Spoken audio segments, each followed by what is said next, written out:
स्थित जगन्नाथ मंदिर भारत के 4 पवित्र धामों में से एक है, जहां हर साल आषाढ़ माह में भव्य रथ यात्रा का आयोजन होता है। भगवान जगन्नाथ के मंदिर से जुड़ी एक पौराणिक कथा के अनुसार मध्य भारत में इंद्रद्युम्न नाम के एक राजा रहते थे। उनकी राजधानी का नाम अवंती था। वो भगवान विष्णु के बहुत बड़े भक्त थे और हमेशा भगवान विष्णु के दर्शन के लिए इच्छुक रहते थे। एक बार एक ऋषि घूमते हुए उनके महल में आ पहुंचे और राजा से बोले, राजन, उड़ीसा में भगवान विष्णु के भव्य रूप नील माधव को पूजा जाता है, लेकिन वो जगह उड़ीसा के कौन से हिस्से में है, ये आपको पता लगाना पड़ेगा।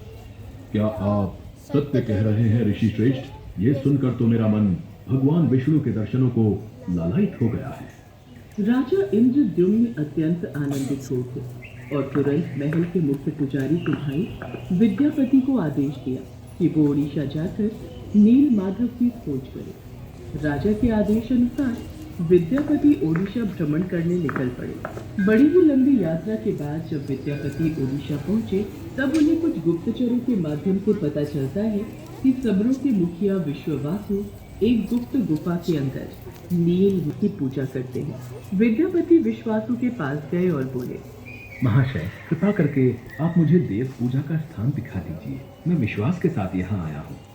नहीं नहीं, मैं तुम्हें उस स्थान पर नहीं ले जा सकता। मुझे माफ करो। यदि ऐसे ही वापस गया तो महाराज को क्या जवाब दूंगा?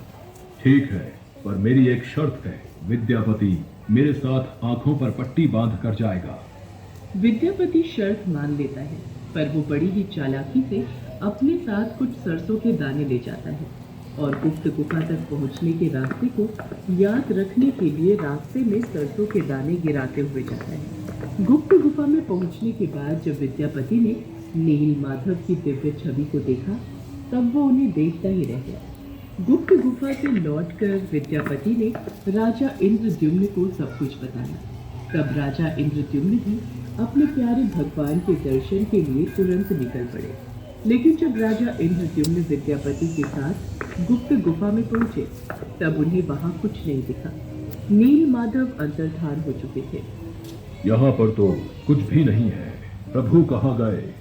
महाराज, मैंने यही उनके दर्शन किए थे, पर अब वो यहाँ से अंतर्ध्यान हो गए हैं।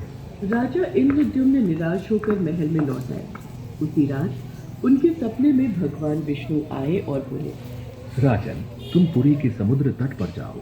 वहां तुम्हें एक लकड़ी का लट्ठा मिलेगा जो पानी में तैर रहा होगा।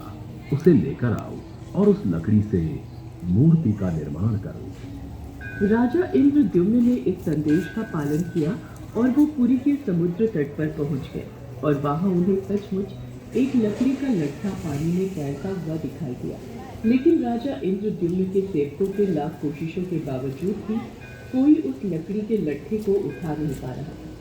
अंत में कबीले के सरदार विश्ववासु की सहायता से उस लकड़ी के लट्ठे को महल में लाया गया, परंतु उस लकड़ी के लट्ठे से कोई भी कारीगर नील माधव की छवि तराश नहीं पा रहे थे। जब इस काम को करना नामुमकिन हो गया, तब भगवान विष्णु ने फिर से राजा के सपने में दर्शन दिए और कहा, राजन, तुम देवताओं के शिल्पकार विश्वकर्मा की आराधना करो। वो इस कार्य को अवश्य पूरा करेंगे। भगवान विष्णु के कहने पर राजा इंद्रद्युम्न ने देवताओं के शिल्पकार श्री विश्वकर्मा से प्रार्थना की।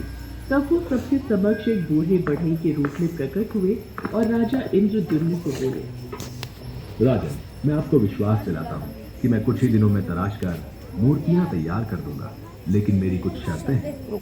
जी प्रभु, बोलिए। मुझे आपकी सारी शर्तें मंजूर हैं। मैं भगवान श्री विष्णु की मूर्ति को 21 दिनों में बनाकर तैयार कर दूंगा, पर मैं ये कार्य अकेले नहीं एक बंद कक्ष में रहकर करूंगा। अगर किसी ने भी मेरा कार्य पूरा होने से पहले कक्ष के द्वार को खोला तो मैं कार्य को अधूरा छोड़कर चला जाऊंगा। मुझे आपकी सारी शर्तें मंजूर हैं। कृपा करके आप कार्य को आरंभ कीजिए। और फिर भगवान विश्वकर्मा ने कक्ष के द्वार बंद कर दिए और अपने कार्य में लग गए।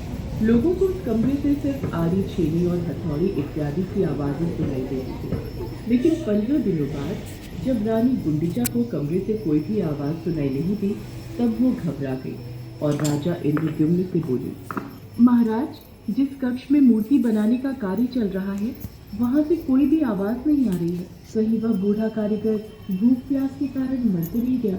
आप एक बार कक्ष को खोलकर देख तो लीजिए, कहीं हमारे सिर कोई पाप न लग जाए। पर महारानी, हमें उन्होंने यही शर्त रखी थी कि 21 दिन से पहले उस कक्ष का द्वार न खोला जाए। कहीं कोई अनहोनी हो गई तो? महाराज, ऐसे भी तो हम चिंता में हैं। कक्ष को खोले बिना कुछ पता नहीं चलेगा। रानी गुंडिचा ने राजा इंद्रद्युम्न से कक्ष का द्वार खोलने की जिद की। आखिर में कक्ष के द्वार को खोला गया और राजा इंद्रद्युम्न के ऐसा करते ही वो बूढ़ा कारीगर बने। भगवान विश्वकर्मा गायब हो गए और अपने पीछे आधी बनी 3 मूर्ति छोड़ गए। राजा इंद्रद्युम्न को इस बात से बहुत दुख पहुंचता है कि उन्होंने विश्वकर्मा की बात को नहीं माना और शर्त के नियम तोड़ दिए। इसी कारण प्रभु जगन्नाथ के हाथ और पांव आधे बने हुए हैं। राजा इंद्रद्युम्न ने उसी रूप में उन मूर्तियों की स्थापना की जो आज जगन्नाथ मंदिर के नाम से प्रसिद्ध है, जहां श्री कृष्ण भगवान जगन्नाथ के रूप में बड़े भाई बलराम और छोटी बहन सुभद्रा के साथ विराजमान हैं।